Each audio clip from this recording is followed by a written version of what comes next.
एक सरसब्ज घास का मैदान था जहाँ एक छोटा सा चौनटी घर बसा हुआ था। इस घर में सैकड़ों चौनकियां रहती थीं और सब मिलकर काम करती थीं। उनमें एक छोटी सी चौनटी थी जिसका नाम चीनी था। चीनी बाकी सब चौनकियों से थोड़ी सी नाजुक और आहिस्ता चलने वाली थी, लेकिन इसका दिल बहुत बड़ा था। गर्मी का मौसम शुरू हो चुका था और सब चौनकियां सर्दियों के लिए खाने का जखीरा जमा करने में मसरूफ थीं।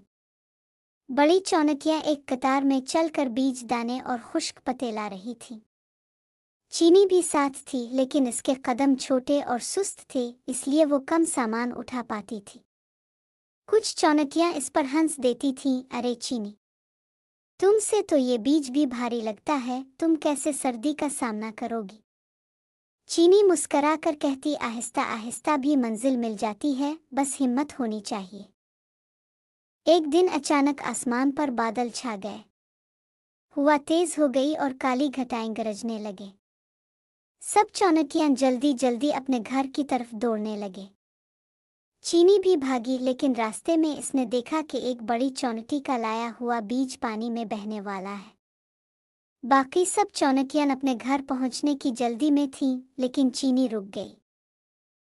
इसने अपनी सारी ताकत लगाकर बीज को धक्के देकर किनारे तक पहुंचाया और बड़ी चौनटी के घर के पास रख दिया। इस दौरान बारिश तेज हो गई और पानी का रेला आ गया। चीनी का अपना रास्ता बंद हो गया, मगर वो हिम्मत नहीं हारी। वो एक छोटे पतुई पर चढ़ गई और बहाव के साथ बहते हुए अपने घर के पास पहुंच गई। वक्त गुजरता गया और सर्दियां आ गईं। बर्फ गिरने लगी और सब चौनकियां अपने घरों में बंद हो गईं। जिस दिन खाने की गिनती हुई तो सबको हैरानी हुई कि चीनी का हिस्सा सबसे ज्यादा महफूज है, क्योंकि वो हर दिन थोड़ा थोड़ा मगर लगातार जमा करती रही थी। बड़ी चौनटी, जिसका बीज चीनी ने बचाया था, सबके सामने आई और कहा, हम में से कई ने तेज रफ्तार काम किया, लेकिन चीनी ने साबित किया कि मेहनत और दूसरों की मदद सबसे बड़ी दौलत है। अगर इस दिन ये ना होती तो मेरा बीज बह जाता और शायद हम सब के पास आज कम खाना होता। सबक: चौंटी चीनी की कहानी हमें ये सिखाती है कि काम छोटा आहिस्ता हो तो भी मुस्तकिल मिजाजी कामयाबी लाती है।